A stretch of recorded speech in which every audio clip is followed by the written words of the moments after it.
if you look at England, one could debate the fact that they probably played opposite to how they normally play. You know, what they generally do is go on and take the attack to the opposition and go out there and express themselves and play aggressively. But today they did quite the opposite. When they lost their first 2 wickets, after 26 for 2, it seemed like they suddenly closed down. You know, they kind of shut shop and said, okay, let us just, you know, build a partnership. But maybe that's not the way they generally play. They actually go out there and attack and play attacking cricket. Maybe if they did that, it would have probably worked for them, because they've been playing attacking cricket for the last 2 years, and it's something that they're known for today. And today they've played completely opposite to their nature. That could also be, one could argue that could also be one of the reasons they haven't been able to chase down this score, because they've been too defensive. And you have to give credit where credit is due. Sri Lanka bowled extremely well, took all their catches, hence the result. But what we are saying, and I think what Robin's saying and what we can read into, is that so much part of this run chase is in the mind as well. Yes, you've got to approach it in a certain way, but if your mind starts functioning differently from the way it's been, and remember they've been putting up 300 totals for fun in this tournament, suddenly they're like, oh, we don't even have to reach 300 and we win the game. Oh, great, let's go. And we'll play differently. One more match that we want to show you and take you back to, and that was another cracker, South Africa against New Zealand. And look at this. Again, we thought things were in control. It took Grandhomme to do a Grandhomme-like innings. Kane Williamson had to stay there till the end, and that's what Ben Stokes almost did. No, absolutely. And I think if Ben Stokes had got it, that's why Pradeep's wicket was so important, that he was shielding him every time. We saw for the last 2-3 overs, he'd been taking runs, he'd been refusing singles and taking runs in the 4th or the 5th ball. First time he did it 5th ball, next time he did 4th ball, he survived 1 ball. This time he did again 5th ball, and he said, okay, just 1 ball, you've got to see it out. And that ball was such a beauty, because see, the temptation when you have a, you know, number 11 batsman is to bowl in the stumps.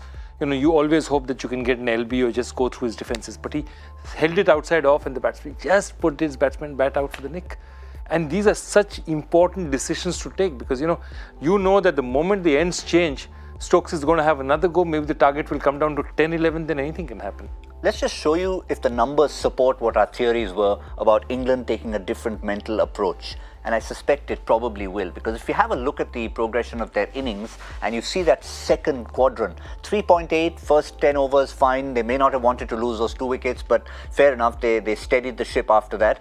But then 53 for 1 in all those overs at a run rate of just 3.53. That's when they'd like to have been going, I don't know, even 4.5, 5 perhaps? Yeah, 4.5 would have done the trick, perhaps. I think wouldn't have put them in such a hole that they dug themselves into, right? With 3.5, they really dug themselves into a hole. And if they lost wickets under those circumstances, it's always going to put a lot of pressure on the batsman coming in. And seems like that is what happened. They kind of dug themselves into a hole and then lost wickets, and then it was too much for the lower order batsmen to kind of do. Like we started today talking about the middle order collapse of Sri Lanka, and seems like we have to discuss England's collapse in the middle order today at the end of the day. The other thing, just to finish off on the England issue, is of course they were thinking, okay, here's 2 points in the bag. We can then look ahead with a clear mind to Lord's on the 25th of June.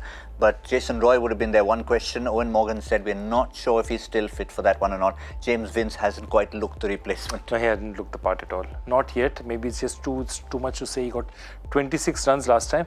But more than 26, they were unconvincing runs. He doesn't look completely comfortable out there. And of course, he had some big shoes to fill. Jason Roy has been such a performer for England, so it's difficult. But given the way England thinks, they will give him an extended run out there, because I don't think they really have an option. And they don't, you could say they could open with Moeen and all. I don't think they're going to tinker at all, because typically when going into a tournament at this stage, I don't think they'll try anymore. If they tinker, then you know for a fact that they've panicked. Because only a team that would panic would tinker. A team that isn't panicking, a team that is sure of itself, will not tinker, will stick to their backup options as their backup options. They will not tinker with that, because if they tinker with that, then you know management is panicking.